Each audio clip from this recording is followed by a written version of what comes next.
como le llaman a Europa, la nevera espiritual, es una congeladora espiritual Europa. Hay un gran avance del Islam más que del cristianismo, pero entonces nosotros como cristianos precisamente estamos trabajando en ello y el rol de la iglesia local es muy importante.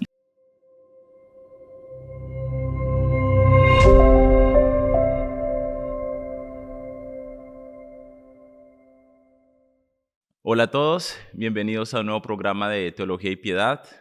Hoy tendré el privilegio de entrevistar a mi pastor Carlos Mantilla, quien es uno de los 3 ancianos de la Iglesia Bíblica Dios Soberano y quien está sirviendo en el ministerio por más de 7 años. Estaremos conociendo acerca de su vida, su ministerio, sus desafíos. Hablaremos también de este proyecto Teología y Piedad y de su visión para la comunidad cristiana aquí en Europa. Así que, sin más preámbulos, Pastor Carlos, bienvenido. ¿Cómo está? Muchísimas gracias, Cristian. Es un gozo y un privilegio poder compartir con ustedes en este día. Muchísimas gracias por la invitación. Gracias por estar aquí con nosotros. Antes de tal vez empezar a desarrollar los puntos, las ideas y lo que queremos hablar, cuéntanos un poco acerca de ti, pastor, de tu vida aquí en París, de tu familia. Sí, pues bueno, como ya dijiste, mi nombre es Carlos Mantilla, soy uno de los pastores en la Iglesia Bíblica Dios Soberano. Vivo aquí en París ya por más de 17 años, que es la edad de mi hijo mayor. Tengo 2 hijos, Abraham y Benjamín, 2 jovencitos ya y casado con mi esposa Gaby González y casado ya por más de 19 años, estamos juntos. Qué bendición. Justamente hablando acerca de esa vida aquí en París, pastor, quisiera que nos contaras brevemente acerca de tu testimonio, de tu conversión, también acerca de ese llamado del Señor hacia el ministerio y también acerca de ese proceso que tú tuviste hacia la ordenación pastoral. Sí, bueno, la verdad que el Señor comenzó a interpelar mi corazón hace un tiempo, hace muchos años ya, ¿no? Y creo que yo antes de que yo entendí que di ese paso de buscar al Señor fue cuando Él comenzó a orar previamente, antes en mi corazón. En una noche estaba yo con conflictos en mi corazón y no tenía respuestas, ¿no? Y comencé a buscar en mi vida, en mi corazón, respuestas a todas las preguntas que tenía, pero no encontraba ninguna, ¿no? Y en una ocasión se me ocurrió leer la Biblia.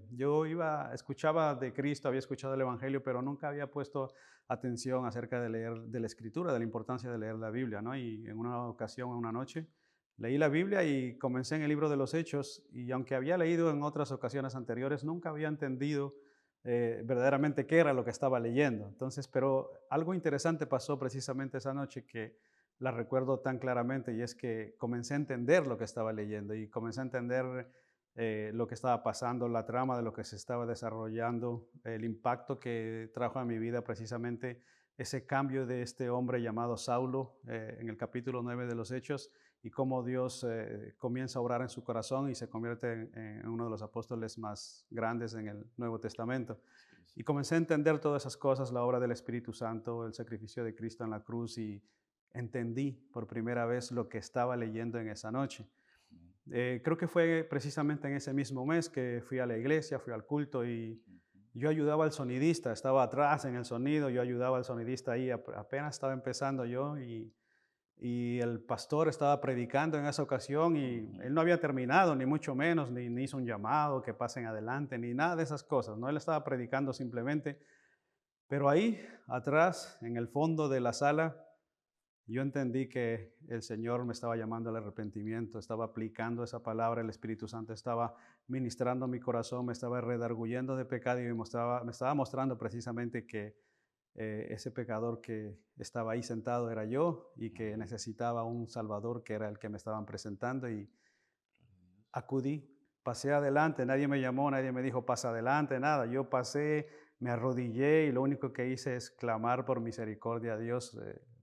Trajo Dios arrepentimiento a mi corazón, entiendo yo, y desde aquel entonces pues seguí hacia adelante. Dios ha ido obrando progresivamente en mi corazón, y tenía una frase que siempre la suelo repetir a mis hijos, también recordándoles este momento, y es que yo decía, así como estuve en el mundo perdido en las tinieblas más densas, dije, cuando entregué mi vida a Cristo, dije, ahora quiero servirle al Señor así mismo, La con misma mucha más pasión. intensidad, con mucha más pasión, con mucha más entrega, Ujú. porque obviamente vale la pena y porque Él es Claro digno. que sí. Entonces, así comenzó mi conversión, entiendo yo, al Señor y el Señor orando, ¿no? Y entonces eso dio paso a que pues servíla en la iglesia al Señor y por más de 10 años estuve sirviéndola en la iglesia al Señor. Así que el Señor nos permitió reunirnos en el salón de mi casa durante un tiempo, un pequeño grupo junto con los que ahora son pastores también de la iglesia, el pastor Luis, pastor Abel y sus esposas. Y nos reunimos un pequeño grupo y el Señor comenzó a ir trayendo hermanos, trayendo personas y comenzó el grupo a crecer a tal punto que establecimos una membresía con la ayuda y la supervisión de la Iglesia Evangélica de la Gracia, pastor David Barceló y el pastor Jairo. Fuimos supervisados por más de 4 o 5 años aproximadamente, una supervisión intensiva también. Y por la gracia y la misericordia del Señor, en una reunión precisamente de la iglesia en asamblea, pues la membresía y la iglesia reunida nos llamaron al ministerio pastoral, nos aceptaron como sus pastores y pues y aquí estamos por la gracia y la misericordia de Dios ya hace 7 años aquí sirviéndole al Señor. Amén. Qué bendición. Damos a gloria a Dios por esa obra en medio nuestro y por ese llamado al ministerio pastoral, del cual nos vemos beneficiados muchos, que somos edificados, animados e instruidos. Hablando justamente de tu ministerio, pastor, quisiera que nos contaras un poco acerca de cómo llevas el hecho de que eres pastor bivocacional, es decir, que tienes un trabajo secular y el trabajo como pastor. ¿Cómo haces con los desafíos y para equilibrar justamente las dos cosas? Pues fíjate que obviamente no es algo sencillo porque pasas 8 horas trabajando ahí todo el día, sales cansado obviamente de trabajar y cualquiera que sirve en el ministerio pastoral sabe que es un trabajo arduo, arduo. Entonces es muy demandante, muy sacrificial. Entonces intento hacer un equilibrio precisamente con eso, ¿no? Siempre hace unos años tenía otro trabajo y cambié precisamente de trabajo hace un par de años porque necesitaba tener un poco más de equilibrio y estaba ya sirviendo en la iglesia, entonces necesitaba más equilibrio, más descanso, un trabajo más suave. Ujú. Entonces cambié de trabajo y en el trabajo que estoy me da tiempo precisamente, es un poco más ligero el trabajo, la carga es menos. Entonces, siempre he intentado desde que llegué aquí, por lo menos siempre tomé trabajos que no me desenfocaran de mi vida cristiana, de mi vida con el Señor y sobre todo, y una de las cosas más principales, que no me desenfocaran de desatender a mi familia. Ujú. Entonces, en ese sentido, Sí tener ese es. equilibrio para siempre trabajar de lunes a viernes, 8 horas, responsablemente, diligentemente, pero fines de semana son para mi esposa, mis hijos, mi familia y obviamente mi iglesia acá con los hermanos. Amén. Entendemos que alguien que sirve en el ministerio pastoral tiene el deseo en su corazón justamente de dedicarse completamente a la obra, de tener más tiempo, más energía, más fuerzas, y lo hemos hablado, es uno de los deseos en tu corazón. Quisiera que nos contaras, o sobre todo a otros pastores que escuchan igualmente, para animarlos, acerca de este deseo y cómo estás orando por ello y qué pasos estás dando hacia esa dirección para poder dedicarte completamente al ministerio. Pues sí, precisamente es algo que lo hemos planteado también a la iglesia, es algo por lo cual estamos orando. En nuestra última reunión de membresía, precisamente es algo que hablamos en la reunión de membresía, hablando de esta necesidad, porque una vez que entendemos la labor del pastor, el valor del pastor, el sacrificio que debe hacer el pastor justamente por la iglesia, entendemos que necesita tiempo, ¿no? Y en ese sentido, pues si tú te ocupas de trabajar secularmente y la obra del ministerio se hace muy complicado. Entonces estamos orando precisamente por eso. Estamos poniendo las manos del Señor, pedimos oración a la iglesia, obviamente, y estamos trabajando precisamente para ello, enfocando a la iglesia, porque todo parte de ahí, ¿no? De la iglesia, de la necesidad que hay en la iglesia y la iglesia entendiendo la labor y el rol del ministerio pastoral y enfocando precisamente todo eso hacia esa obra. Y estamos trabajando en ello todavía. Amén. Que el Señor nos ayude para que así sea Amén. con uno, dos y al final con tres pastores que puedan Amén, si Dios quiere. en ese Así será. sentido poder dedicarse completamente a la obra del ministerio. Hablando también justamente de eso, pastor, por ahora no es el caso. referente a todas las responsabilidades que tiene, ¿cómo haces para organizar las prioridades, para asegurar de cuidar tanto de tu familia y igualmente del rebaño de Dios? ¿Tienes algún consejo práctico que puedas dar Sí. de cómo organizas tu prioridad de las semanas? Sí, fíjate que al trabajar, como tú dices, o servir al Señor en el ministerio de manera bivocacional, pues uno tiene bastantes limitaciones, ¿no? Con el tiempo. Ujú. Yo suelo predicar cada 3 semanas porque somos tres y entonces nos turnamos cada semana uno de nosotros, ya que preparar un sermón es verdaderamente arduo. Entonces nos turnamos cada semana uno de nosotros tres. Ujú. Entonces, después de predicar, lo que hago yo es que la semana después de predicar le dedico pues, única y exclusivamente tiempo a mi familia. No salgo a ninguna cita, intento no quedar con nadie. Lo único que tenemos los martes es nuestra reunión de pastores, nuestra reunión pastoral donde rendimos cuentas, donde organizamos, donde planificamos, donde oramos juntos y un sinfín de cosas que es relacionadas a la vida de la iglesia y nuestra vida personal. Esos los martes, pero de ahí entonces intento precisamente organizarme durante esa semana para pasar tiempo con mi familia, estar relajado con ellos, disfrutar con mis hijos, disfrutar con mi esposa, entonces eso. Luego la siguiente semana entonces ya intento ya, si hay algo que hablar con algún hermano, algo especial o algo urgente, obviamente que si en la primera semana surge algo urgente lo vamos a atender, pero le doy prioridad a lo que verdaderamente es importante, que en este caso es mi familia. Y Ujú. luego la segunda semana entonces ya tengo un poco más de libertad y me dedico un poco más a tratar con la iglesia asuntos que hay que tratarlos.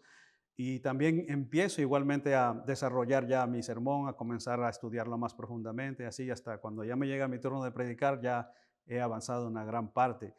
Pero una de las prioridades más grandes que yo tengo en mi vida personal es obviamente mi tiempo con el Señor, mi tiempo de buscar al Señor, pero Así es. en primer lugar el Señor y en segundo lugar obviamente mi familia. Para mí mi familia es una prioridad muy, muy importante y es que ahí comienza todo, ahí comienza todo. Yo siempre repito esta palabra que en la iglesia hay tres pastores e incluso nos pueden suplantar a cualquiera de los tres, pero en mi casa hay un solo padre y hay un Amén. solo pastor en casa y ese no puede ser suplantado, está ahí y necesito estar ahí. Entonces por eso es mi prioridad. De hecho, si no cuido mi casa y no estoy pastoreando mi hogar, mi esposa, mis hijos, pues no podría ni ser pastor, de hecho. Así que ese es Tal mi cual. orden de prioridades. Muchas Dios gracias. y mi familia y mi amada iglesia. Amén. Así es. Gracias por clarificarnos esto, pastor. Y entendemos que, para resumirlo, por así decirlo, que el pastor primero pastorea su corazón en su vida devocional, que es muy Amén. importante, y de ahí pastorea su familia y Definitivamente, después, sin duda. evidentemente, la iglesia. Amén. Hablando igualmente de esto, o bueno, ya pasando más bien un poco a un tema diferente, pero que tiene que ver con la iglesia local, porque entendemos que el avance del reino de Dios se hace por medio de la iglesia local. Nace allí este proyecto Teología y Piedad. Quisiera que nos contaras un poco, pastor, acerca de este propósito de Teología y Piedad. Si bien para los que no conocen o no saben qué es teología y piedad, pues teología y piedad tiene un solo propósito. Es como cuando tú en la mañana te levantas y abres las puertas de tu casa y puedes mirar lo que está pasando afuera, ¿no? Hoy en día, pues obviamente por la globalización y el avance del Internet y la tecnología, podemos hacer las mismas cosas, pero mirando como en una ventana lo que está pasando alrededor del mundo. Y viendo precisamente eso, lo que nos pasa a nosotros los hispanos que vivimos en Europa, estamos observando lo que está pasando en el mundo entero, pero como hispanos obviamente observamos lo que está pasando en Latinoamérica a través de la ventana del Internet, de las redes sociales, nos enteramos cómo Dios está obrando, lo que Dios está haciendo en otros ministerios, Ujú. con otras iglesias que son una gran bendición también para nosotros y han sido una gran bendición para nosotros y de influencia y de todo. Entonces, Teología y Piedad nace precisamente con esa visión, ¿no? Ujú. De que así como nosotros como hispanos consultamos y miramos lo que está Dios haciendo en Latinoamérica, que también queremos tornar una mirada o ayudarles a nuestros hermanos en Latinoamérica o Estados Unidos de habla hispana, que puedan observar en cambio lo que está pasando aquí en Europa con las iglesias y con el movimiento de iglesias aquí en Europa. Entonces, lo que deseamos es abrir una ventana para que nuestros hermanos de habla hispana puedan observar lo que está pasando aquí en Europa, ya que Ujú. Europa definitivamente es un campo misionero. Ujú. Y Teología y Piedad tiene ese objetivo precisamente, ¿no? Que nuestros hermanos Latinoamérica puedan observar Europa como un campo misionero. Hay muchas obras misioneras sólidas en Latinoamérica, grandes ministerios que están enviando misioneros precisamente a China, a países árabes, al África o definitivamente a otros países bien de difícil acceso incluso para el Evangelio. Pero cuando tú vives en Europa, te mudas a Europa, te das cuenta que aquí hay una infinidad de culturas que Ujú. precisamente no te hace falta irte al África, no te hace falta irte a un país árabe, sino que aquí mismo encuentras un sinfín de culturas. Sí. Entonces, deseamos precisamente eso, ¿no? Que nuestros hermanos de Hispanoamérica puedan observar Europa como un campo misionero. Y Ujú. programas como estos precisamente es lo que desean hacer, tener ese objetivo y ese enfoque, como abrir una ventana para que puedan observar lo que Dios está haciendo aquí en Europa y cómo puedan bendecir precisamente a la iglesia acá en Europa, como ellos han sido de gran bendición para nosotros también. Amén, así es. Has mencionado la necesidad entonces de ver a Europa como un campo misionero. ¿Qué fue lo que te llevó a tener esa convicción, pastor? ¿Y cuál sería el rol de la iglesia local aquí o de las iglesias locales aquí en París, en Francia, en Europa, dentro de esa misión? Pues precisamente mirar Europa como un campo misionero es a regresar a nuestras antiguas sendas, ya que precisamente aquí nació lo que es la Reforma Protestante, el Ujú. protestantismo, y tú puedes ver y observar precisamente después de un tiempo que vives aquí, te das cuenta, como le llaman a Europa, la nevera espiritual, es una congeladora espiritual Europa. Ujú. Hay un gran avance del Islam más que del cristianismo. Pero entonces nosotros como cristianos precisamente estamos trabajando en ello y el rol de la iglesia local es muy importante. El Ujú. rol de la iglesia local es muy importante y como cristianos precisamente necesitamos enfocar a la iglesia en este deseo de bendecir a las futuras generaciones, dejar algo, dejar un legado a las futuras generaciones para que no pasen precisamente por cosas que nosotros hemos pasado, ¿no? Ujú. Donde deseas buscar una iglesia sana, una iglesia bíblica en una metrópolis como la que es París, y te das cuenta que son pocas las opciones, son muy Ujú. pocas las opciones. Es verdad. He estado en otros países de aquí de Europa compartiendo con otros pastores de Europa y tienen la misma situación. Hay una iglesia sana, tal vez en una metrópolis como Estocolmo. Venimos recién de Estocolmo hace unos días y Ujú. hay una sola iglesia sana, o sea, de habla hispana en este sentido, ¿no? Ujú. Yo sé que hay otras que son de lengua natal, entonces estamos buscando precisamente que la iglesia y la participación de la iglesia mirando Ujú. precisamente Europa como un campo misionero, que no perdamos ese enfoque. Amén. Mencionabas también el hecho de que se comunican o están buscando trabajar juntos con otros pastores aquí en Europa. ¿Cuál es la importancia de ello y cómo ha sido esta experiencia, Pastor Carlos? La verdad ha sido una gran bendición para nosotros, por ejemplo, es un gran ejemplo nuestra iglesia precisamente, cómo nació ese trabajar juntos, esa bendición que el Señor nos dio de ser parte de un punto misionero de la Iglesia Evangélica de la Gracia. Cuando Ujú. conocimos al pastor Jara y al pastor David, ellos nos acogieron, por así decirlo, para observar y ayudarnos precisamente en este proceso, ¿no? Del nombramiento al ministerio pastoral. Ujú. Así que es una bendición poder contar con pastores precisamente ya de experiencia, que tienen un recorrido y que han forjado un testimonio durante muchos años, ¿verdad? Y donde tienen ministerios sólidos que han podido ser una gran bendición para el pueblo de habla hispana y la iglesia en general. Ujú. Y un acontecimiento que tuvimos hace ¿qué será? Un mes, algo así. Estuvimos en Estocolmo, Ujú. precisamente en la ordenación del pastor Daniel en la iglesia reformada de Estocolmo, Ujú. Bautista Reformada de Estocolmo, y tuve el privilegio de conocer a otros pastores ahí, pastor Ismael de Viena, a pastor Daniel de Estocolmo, a otros pastores también que estaban ahí invitados, no recuerdo a todos, pero conocimos ahí, ¿no? Y estamos precisamente orando, estamos reuniéndonos, estamos trabajando precisamente para crear una unidad, para crear, de hecho, una asociación bautista para que podamos tener esa comunión.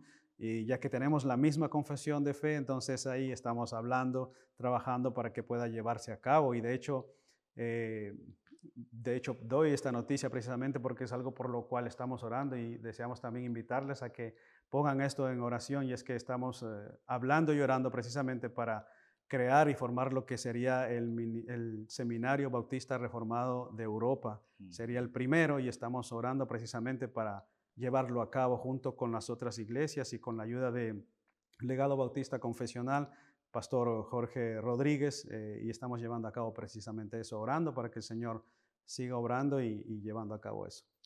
Qué bendición, Sí, ¿no? una gran Una bendición. invitación a todos a que oremos por todos estos proyectos para que sea Dios quien dé todos los medios, quien dé la gracia, quien provea todos los recursos para llevarlos a cabo y ante todo que siempre sea para su gloria, ¿verdad? Hablando justamente de esto, pastor, ¿qué importancia tiene para usted, en su opinión, mantener una identidad confesional sólida en medio de tanto pluralismo teológico? O sea, ¿qué es lo que esto ayuda a la iglesia local y al propósito que se tiene?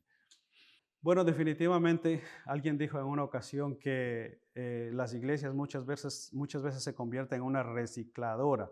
¿En qué sentido? Y lo explico. Y es que hay una iglesia y comienzan a llegar lamentablemente personas de otras iglesias y tú no estás avanzando en la iglesia como evangelizando, sino que llegan personas de otras iglesias y comienza a llenarse la iglesia, pero son personas de otras iglesias con otra cosmovisión o con otro principio doctrinal, ¿no? O diferentes líneas doctrinales.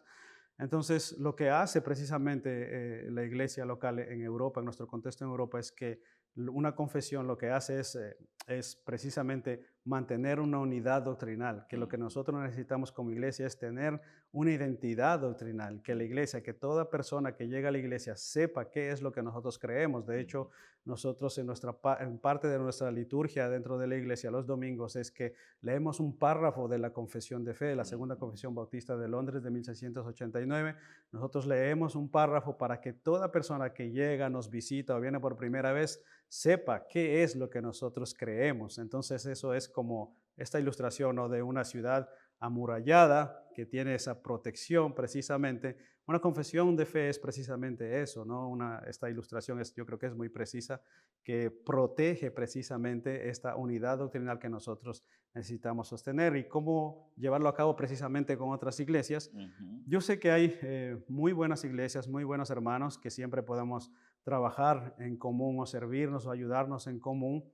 De hecho, en la iglesia que estamos nosotros actualmente, nuestros hermanos franceses que nos ceden su local todos los domingos y podemos disfrutar de todo esto que tenemos aquí, son una bendición. Y aunque no compartimos la misma confesión de fe, son buenos hermanos, son hermanos fieles en el Señor y así que podemos tener ese compartir. Ahora, la confesión de fe lo que hace precisamente es eso, ¿no?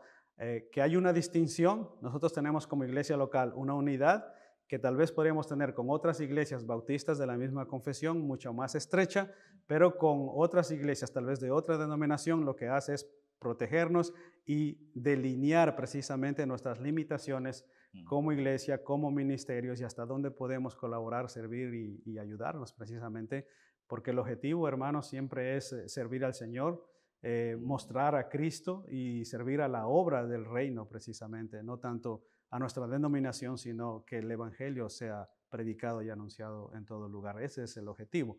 Pero siempre Correcto, así necesitamos es. tener delineamientos claros que nos identifiquen y nos den identidad como iglesia. Amén. Así es. Muchas gracias por todas estas palabras que sé que son mucho ánimo para todos los que estamos oyendo. Asimismo, pastor, hablando acerca de este tema y de todos estos proyectos y de estas ventanas que estamos tratando de abrir para que vean esta obra del Señor aquí en Europa, ¿cuál cree usted o cuáles serían los apoyos o la ayuda que podría recibir la iglesia local aquí en Francia, los ministerios aquí en Francia de habla hispana, tanto espiritual, doctrinal o aún económico que podrían darnos otros ministerios en otros países? Fíjate que será unos 2 meses o 3, me invitaron a una entrevista, participé en una entrevista con el pastor Jorge Rodríguez del Legado Bautista Confesional y la última pregunta tenía que ver precisamente con esta pregunta que me acabas de hacer. La última pregunta es, ¿qué desafío nosotros les lanzaríamos a nuestros hermanos en Latinoamérica? ¿Cómo podían ellos mirar y observar precisamente esto que comentas a modo de pregunta? Y Ujú. es que, ¿qué podíamos nosotros pedir de ánimo, de ayuda a todos los que estén viendo este programa? Es que precisamente, número uno, oren. Oren por Europa, oren por la iglesia, oren por la obra del Señor aquí en Europa. Es un campo arduo, difícil, muy duro. Un iceberg que hay que ir picando, ¿verdad? Despacio, poco a poco, con perseverancia, con paciencia. Y para eso obviamente hace falta el apoyo de la oración de otros hermanos en Cristo que estén viendo este programa o que lleguen a sus oídos. Y definitivamente que cuando observen y puedan mirar o escuchar que algún hermano o alguien desea viajar a Europa y todo, que tengan ese enfoque preciso. No vayas a Europa solo por prosperar, no vayas a Europa solo por beneficiarte, no materialmente, ya que esto es Sí, pasajero y todos lo necesitamos definitivamente, claro. pero esto es pasajero, sino que miremos a Europa como un campo misionero. Ujú. ¿Dónde puedo ir, buscar una iglesia en Europa, ya que me voy a mudar ahí? ¿Y cómo puedo bendecir a esa iglesia? ¿Cómo puedo aportar a esa iglesia? Y obviamente tengo entendido que en Latinoamérica hay un gran movimiento protestante, gracias al Señor, el Señor está obrando ahí y obviamente cómo puedan ellos observar estas iglesias aquí en Europa y ser de bendición y ayuda. Ujú. Y quién Claro sabe, que sí. ¿por qué no? Enviar recursos, ánimo, ayuda, oración y todo lo que se pueda, ¿no? Para que esta obra siga creciendo precisamente. Y ese es el objetivo de este programa, obviamente, que puedan observar y apoyar precisamente iglesias aquí en Europa como un campo misionero. Amén, así es. Y ya para finalizar, pastor, que se nos va acortando el tiempo, para que vamos a finalizar, quisiera que dieras ahora con ese corazón pastoral unas palabras de ánimo para la iglesia local y para todas las personas que nos escuchan acerca justamente de esa obra del Señor aquí en medio nuestro y en Europa.